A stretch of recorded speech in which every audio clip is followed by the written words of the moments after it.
10 ways people in the 1800s kept warm in the depths of winter.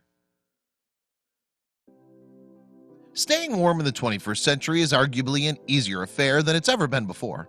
After all, houses these days come fully equipped with central heating systems, and we can often get utilities such as hot water and electricity at the turn of a faucet or the flick of a switch. But in the 1800s, it was a different story. Staying snug was a daily struggle, in fact, so the following methods were just some of the ingenious ways in which 19th century folks kept warm in the depths of winter. Before we begin, make sure to smash that like button, subscribe to our channel, and click the notification bell for more amazing videos. One way folks back in the 19th century kept warm was by paying attention to their hands. For some, a fur muff was just the thing to stop their hands from turning into blocks of ice. The muff was kind of a cylinder in which people placed their hands. Of course, the drawback was that once people had their muffs on, there wasn't a great deal they could actually do with their hands. Twiddling their thumbs would have been about the limit. And then there was the high-tech version of the hand warmer. This was basically a container made of ceramic or metal, silver if you were wealthy enough, with some slow-burning charcoal inside. Alternatively, they might have been filled with boiling water. It's difficult to say which was more dangerous, carrying around a container filled with burning charcoal or one filled with boiling water. Being cold during the day is bad enough, but even worse is freezing at night in bed. In the daytime, at least, people in the 1800s could have tried to keep warm by, say, chopping some wood or jumping up and down. But assuming that they wanted to sleep at night, physical activity is pretty much ruled out. So the obvious answer was to devise a way of warming up the beds. One easy way to do that was to use hot water bottles. In the 19th century, though, these were usually made of ceramic and were kind of a larger version of the hand warmers we saw before. Yet another device was designed to be filled with stones that had been heated up in the fireplace. In fact, people could have even taken hot coals from the fire and used them in the containers. But don't try this at home today. We doubt having smoldering coals in the bed would satisfy modern health and safety requirements. In most 19th century homes, the warmest rooms would have been the kitchens. And the reason for that is rather obvious if you think about it. The kitchen is where you cook the food after all, and that generally requires heat from fire. So it's not a great jump to decide to use the heat that you're generating anyway to keep the family warm as well. And if you'd had one of the cast iron kitchen ranges that were popular during the 1800s, all the better. In fact, many 19th century households would have kept a fire burning in the range all the time, thus generating a continual supply of heat.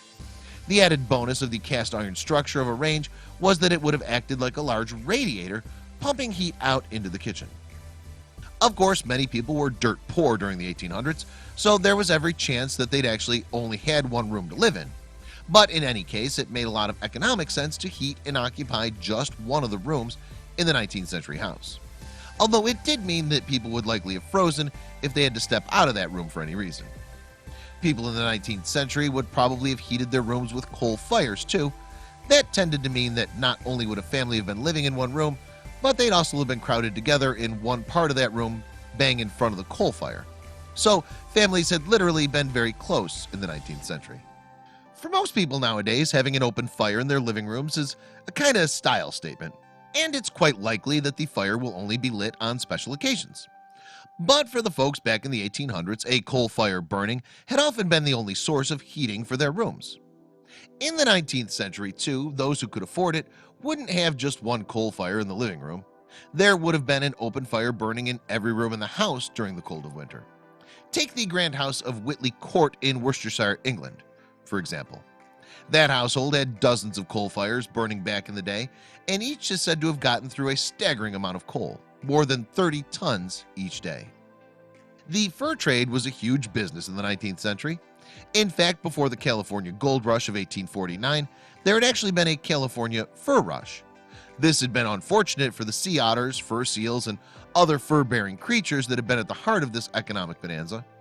In just one season, in 1810 for instance, 3 ships had harvested 30,000 sealskins from around the Farallon Islands off San Francisco.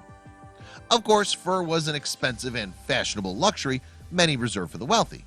But for those who could afford it, these skins from animals such as mink, gray fox, or beaver were a superb way to keep warm. There are obviously ethical concerns about harvesting fur nowadays, but such moral qualms seem to have left most 19th century folks untroubled. Wearing lots of clothes was one obvious way to keep warm too, and that didn't mean just dressing for the weather during the daylight hours. In the 1800s, people wanted to make sure that they wore plenty of clothes when they went to bed as well. An essential accessory was a nightcap, and bed socks would have also come in pretty handy. But people did layer up during the daytime hours too. That meant wearing some very sensible underwear and then building up from there. Woolens would certainly have been de rigueur, and they probably wanted to top off their outfits with heavy overcoats, hats, gloves, and scarves. And once they'd struggled into all those clothes, they'd be ready for the day. It's fair to say that modern interior decor trends have swung towards the minimalist for many of us. That means sanded wooden floors, exposed brickwork, and a bare minimum of window coverings. But back in the 1800s, without central heating, people wanted to have heavy curtains, a good thick carpet, and even a 4-poster bed if they could afford it. All these heavy fabrics acted as insulation. So once folks had their coal fires roaring, they wanted to keep as much of the heat inside the room as possible. And when they went to bed, drawing the curtains on their 4-posters was a great way of keeping the warmth in. Minimalism is fine with efficient heating, but potentially useless for someone living in the 1800s.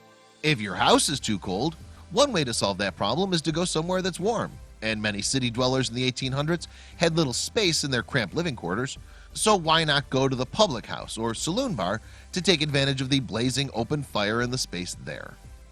Of course, this wasn't an entirely free option. The landlord of the pub would expect customers to buy drinks if they were taking advantage of the heat, but that seems like a fair price to pay for keeping warm. Yes, there were electric heaters towards the end of the 19th century, but it's worth remembering that very few people would have had electricity in their homes.